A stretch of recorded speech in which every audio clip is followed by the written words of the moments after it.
भोंदू आराम से रसोई में सफाई कर रहा था कि तभी जोर से गेंदा सेठ की आवाज आई। ए भोंदू। भोंदू डरकर रसोई की दीवार से चिपक गया। गेंदा गुस्से से कदम रखता हुआ सीधा रसोई में आता है।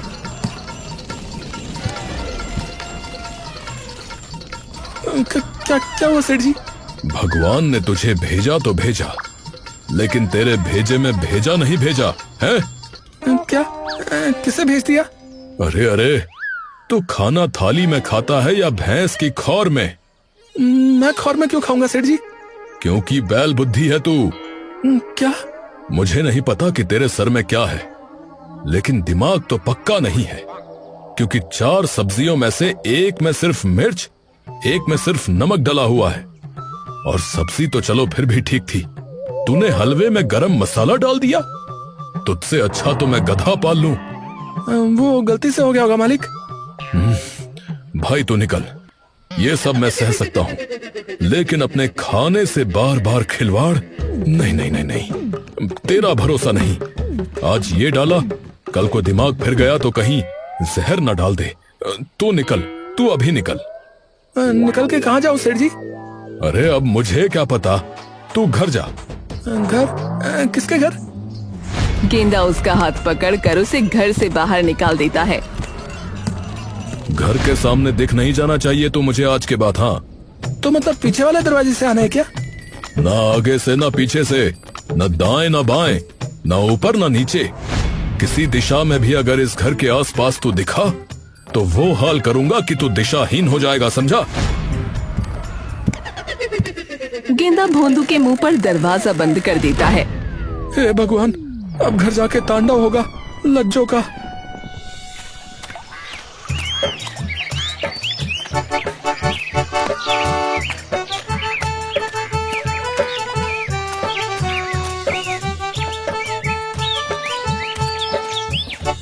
भोंदू डरते डरते चला जाता है। जैसे ही वो अंदर घर में घुसता है, सबसे पहले उसे लज्जो खड़ी दिखती है। क्या हुआ? इतनी जल्दी कैसे आए? वो हे भगवान, उनका घर ही भूल गए क्या कि कहाँ है? नहीं, वो यही भूल गए कि मालिक कौन था? अरे नहीं। तो वो उन्होंने काम से निकाल दिया। क्या? हाँ, वो। हे भगवान, नहीं नहीं नहीं, उन्होंने तो बड़ी मुश्किल से रखा था तुम्हें, अब कहाँ काम ढूंढोगे? मैं जाकर बात करता हूँ बाहर, कहीं शायद काम मिल जाए। जाओ अभी। ठीक है।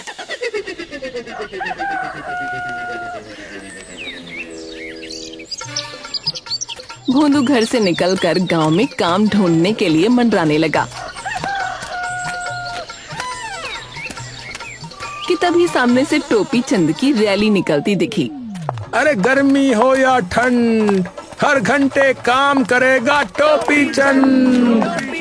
तभी टोपी चंद कहता है, अब इतनी भी फेंकनी नहीं है कि लोग इलेक्शन जीतने पे सर चढ़ जाएं।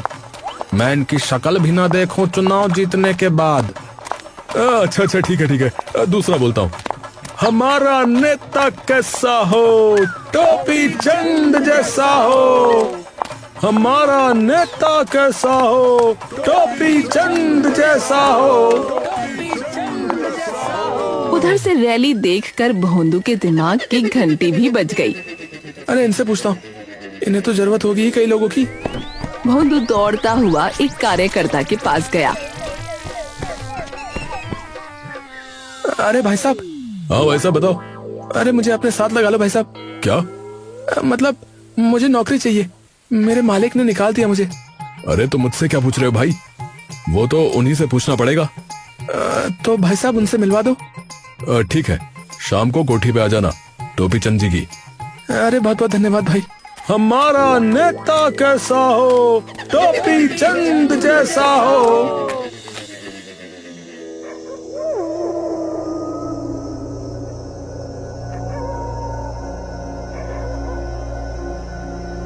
शाम को भोंदू टोपी चंद के घर पहुंचा, जहां बाहर कई कार्यकर्ता बैठे थे। अरे कोई है? सभी कार्यकर्ता उसकी तरफ मुड़ जाते हैं। अबे अंधा बंदा है क्या है? इतने लोग बैठे दिख नहीं रहे तुझे? अरे माफ करना, मुझे टोपी चंद जी से मिलना था। अरे हाँ हाँ, आने दो इसे। भोंदू अंदर आ जाता है। चलो मेरे साथ। हरिया भोंदू को टोपी चंद के सामने ले जाता है। सेठ जी। नमस्कार मालिक। हाँ, क्या चाहिए? ये काम पूछना है। अच्छा, नाम क्या है? किसका? अरे तेरा ही पूछेंगे और किसका। अच्छा, अरे भोंदू भोंदू नाम है, भोंदू। सही नाम रखा है। क्या क्या कर लेते हो? असल में सब कुछ कर लेता हूँ मालिक। साफ सफाई, सिलाई बुनाई, खाना बनाना और बहुत कुछ। ये तो काम आ सकता है। मेरी पत्नी को वैसे भी जरूरत है नौकर की, और हमारे साथ चुनाव के प्रचार में भी मदद कर सकता है। हाँ, नारे भी लगा सकता हूँ। दिखाऊं? हमारा नेता कैसा हो, खातीराम जैसा हो। अबे ओ, खातीराम तो हमारे खिलाफ खड़ा है। अरे हाँ, माफ कीजिएगा। ठीक है, कल से काम पे आ जाना। अरे बहुत बहुत धन्यवाद आपका नाका बंद जी। अरे टोपी चंद। हाँ हाँ।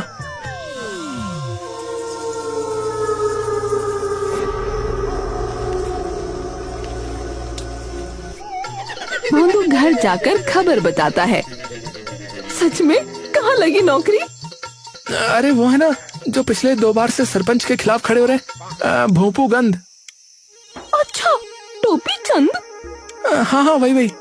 अरे वो तो 1 नंबर का कमीना नेता है, घूसखोर कहीं का। अरे मुझे तो बस काम करना है, उसमें मुझे क्या। ये भी सही है।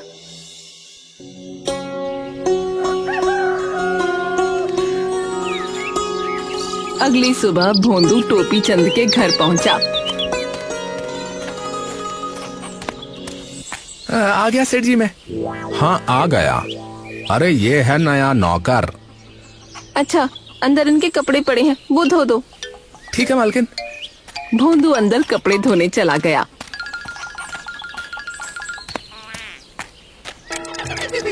कुछ देर बाद टोपी चंद भी अंदर जाने लगता है।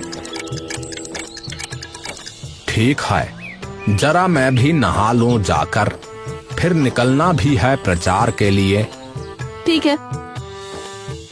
टोपी चंद अलमारी खोलता है और देखता है कि अलमारी बिल्कुल खाली है। अमृता, क्या हुआ?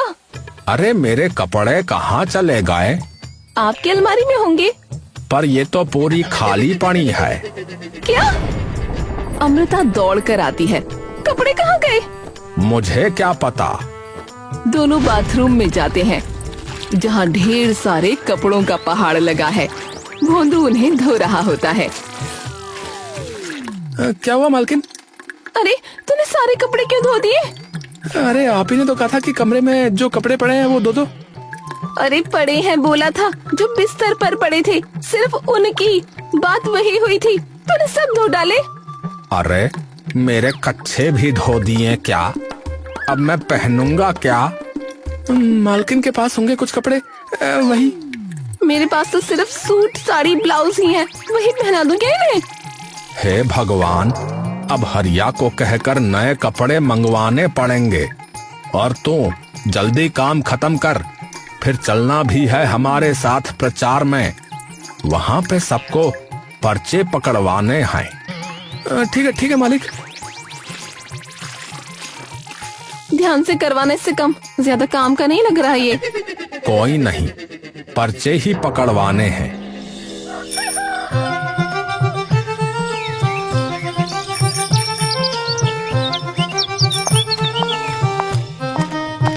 भोंदू कपड़े धोकर टोपी चंद और बाकी कार्यकर्ताओं के साथ प्रचार के लिए निकल जाता है, जहां सभी लोग शोर मचाते जा रहे थे।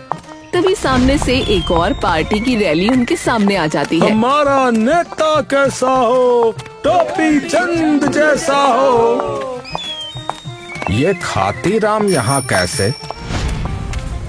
खातीराम और टोपी चंद एक दूसरे को देखकर लाल पीले हो जाते हैं और आमने सामने आ जाते हैं। अब की बार तो तेरी कुर्सी मेरी ही है। तूने कभी तेरे घर पे भी कुर्सी रखी देखी है कभी जो ये कुर्सी लेगा? सारा वोट मेरा ही होगा, देखना। जरा ये तो बताइयो कि वोट डालना कहाँ है, बता बता। अरे अरे शाबाश, ये भी नहीं पता कि वोट कहाँ डालना है और चुनाव लड़ने चल पड़ा तू। अरे जीतूंगा तो मैं ही। अबे जीतेगा तो तब जब ये पता हो कि वोट डालना कहाँ है। अपने घर पे डलवाएगा? अरे मुझे सब पता है। अबे स्कूल में भी पैसे देकर पास करवाया है तेरे बाप ने, वो भी पहली कक्षा में। तुझे पता है सब है? टोपी चंद गुस्से में अपना काफिला वापस लेकर जाने लगता है। भाई मैं भी एक नारा लगाऊं क्या? अरे हाँ, पर पूरी जान लगा के चीखना है, समझा? ठीक है भाई। अरे गांव में चलता इसका नाम, जीतेगा बस खातीराम। अबे ओ, ये किसका नाम ले रहा है? खातीराम और उसके साथी सभी लोग ये सुनकर हंसने लगते हैं। गधे के घर में गधे ही पलते हैं। अरे हरिया, इसको चुप करा वरना यही हरवा देगा हमें। हरिया। सभी लोग मिलकर भोंदू को पीछे कर देते हैं और प्रचार करना शुरू कर देते हैं।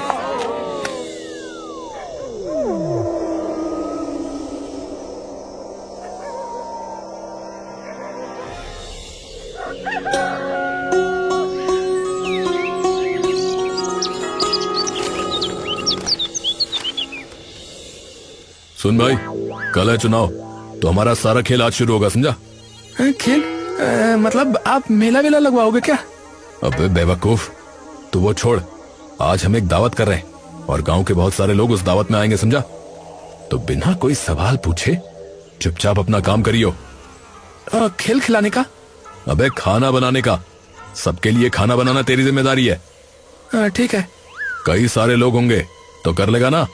आराम से हो जाएगा मालिक, कोई चिंता वाली बात नहीं है। ठीक है, तो तू फिलहाल मंडी से जाकर सब्जी ले आ। हरिया उसे अपनी जेब से सब्जियों की एक लिस्ट देता है। इसमें लिखा है कि कौन कौन सी और कितनी सब्जियां लानी है, समझा? ठीक है, हो जाएगा।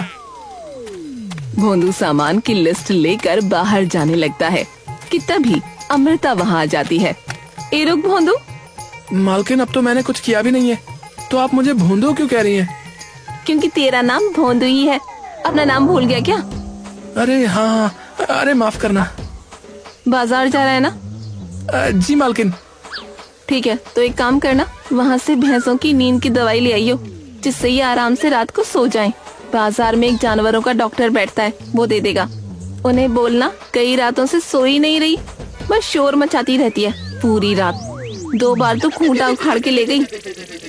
ठीक है मालकिन।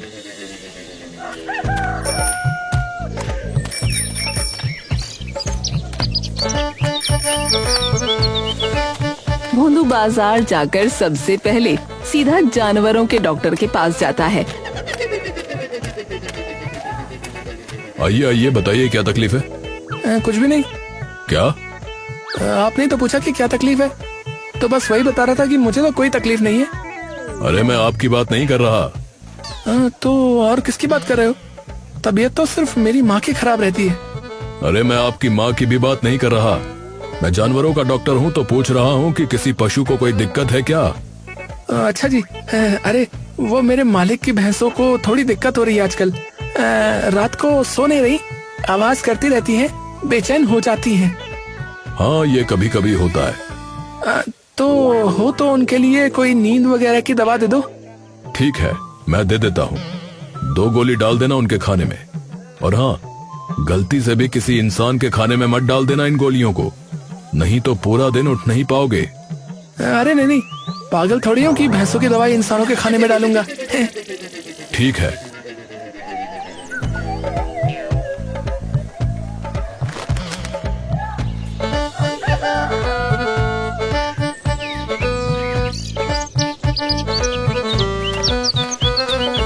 भोंदू सारा सामान खरीद कर घर वापस आ जाता है।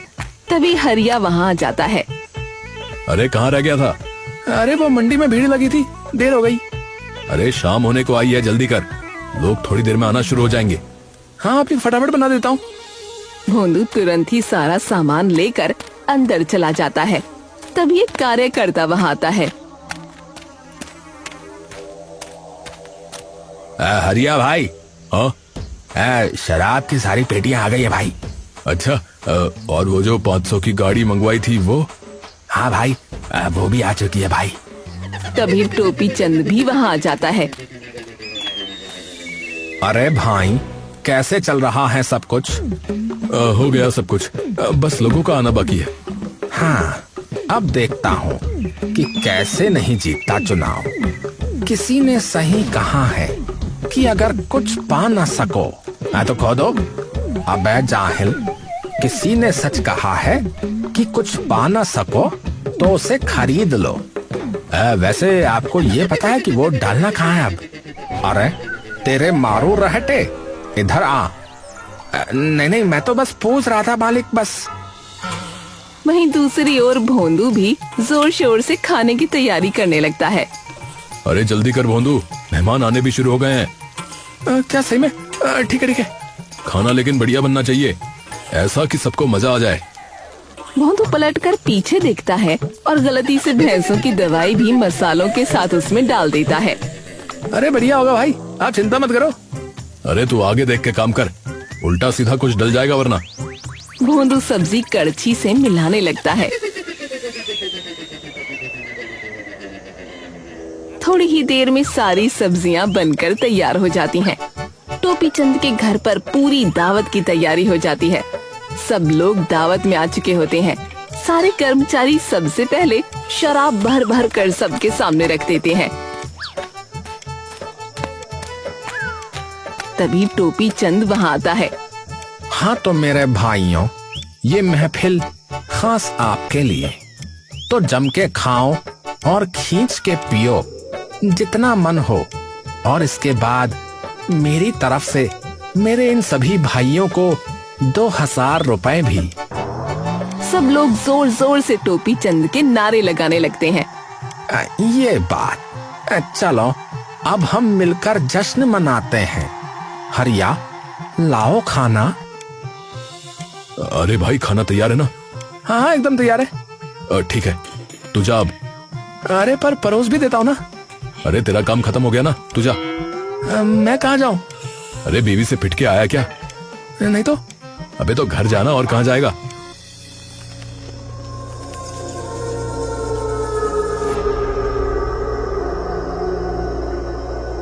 भोंदू वापस अपने घर चला जाता है।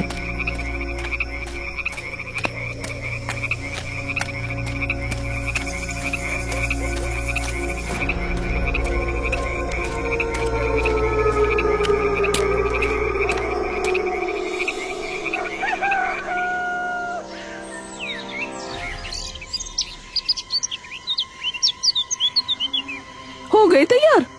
हाँ बस निकल ही रहा था अभी। आज तो तुम्हें भी लेकर जाता होगा वो टोपीबाज टोपी चंद अपनी वोट डलवाने। आज चुनाव का दिन है। नेता के घर में काम करते हो, तुम्हें ये भी नहीं पता? मुझे तो काम से मतलब है। और वो भी तुम गलत करते हो। कभी कभार हो ही जाती है गलती।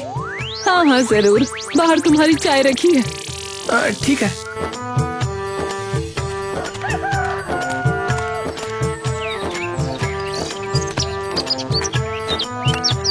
भोंदू सुबह सुबह जैसे ही टोपी चंद के घर पहुंचता है तो देखता है कि टोपी चंद के घर में सारे लोग नीचे गिरे पड़े हैं। और ये देखते ही भोंदू की सांस एकदम थम जाती है। अरे ये सारे के सारे यहाँ किस हो गए?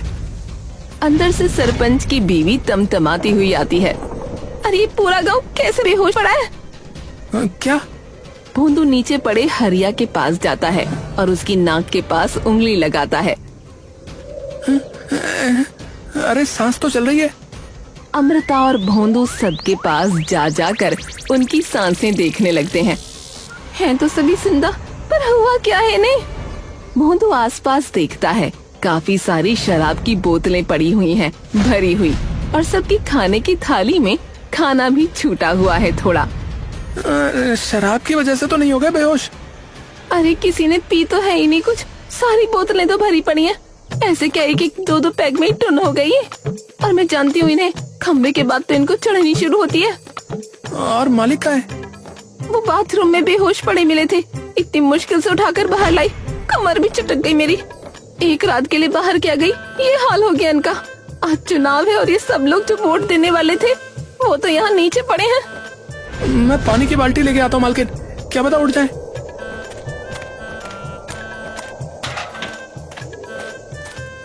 भोंदू जाकर पानी की बाल्टी लाता है और सबके मुंह पर पानी उछाल देता है, लेकिन एक जन भी टस से मस नहीं होता। अरे क्या जिंदा लाश हो गए, ऐसे तो चुनाव गया हाथ से। भोंदू कुछ कर ना। भोंदू और अमृता सबको उठाने की बहुत कोशिश करते हैं। भोंदू किसी डॉक्टर को पकड़ के ले आ जल्दी से, अभी के अभी। भोंदू तुरंत जाकर गांव के एक डॉक्टर को ले आता है।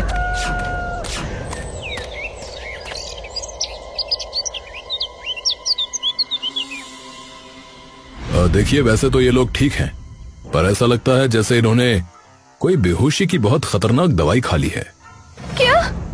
हाँ, ये आज पूरा दिन नहीं उठने वाले। अमृता और भोंदू ये सुनकर दंग रह जाते हैं। सुबह से रात हो जाती है।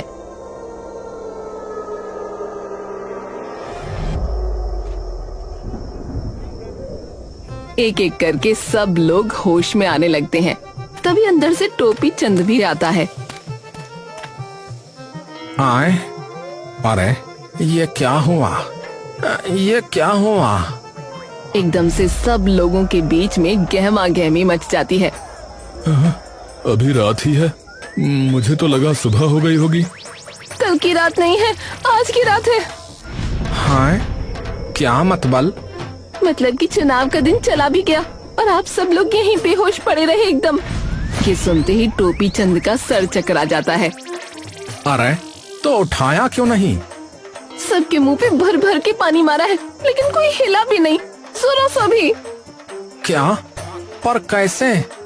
डॉक्टर तो कह रहा था आप लोगों ने बेहोशी का कुछ खा पी लिया है। हाँ, ये शराब की वजह से तो नहीं हो गया सेठ जी? अरे शराब थी, जहर थोड़ी था कि बिल्कुल ही खत्म कर दे एक दिन तक। मुझे तो ये समझ में नहीं आ रहा कि ये हुआ कैसे। हे भगवान, लाखों रुपया डूब गया।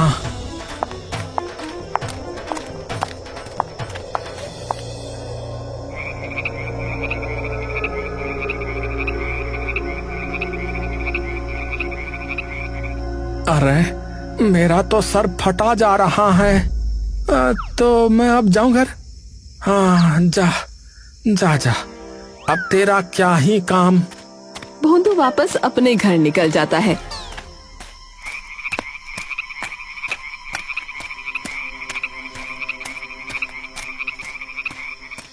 अरे अमृता, जरा पानी ले आ थोड़ा। लाई। अमृता जैसे ही रसोई में घुसकर पानी लेने लगती है, तभी उसकी नजर उस भैंस की दवाई के डब्बे पर पड़ती है। ये क्या है? बेवकूफ गधा! अमृता गुस्से से बाहर आती है और वो डब्बा टोपी चंद को दिखाती है। अरे गैस ना बन रही मेरे, जो तू चूरन ले आई। चूरन नहीं है, तुम्हारे उस नौकर के फूटे कर्म है। उसने भैंस की दवाई डाल दी थी खाने में। हाय, पर कैसे? मुझे क्या पता, दिमाग तो वैसे भी तारामंडल में रहता है उसका। हाँ, अब ये तो गया, अब ये तो गया।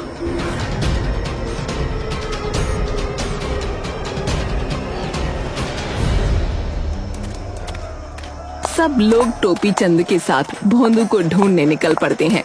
भोंदू जो आराम से जा रहा होता है, तभी उसे अपना नाम सुनाई देता है।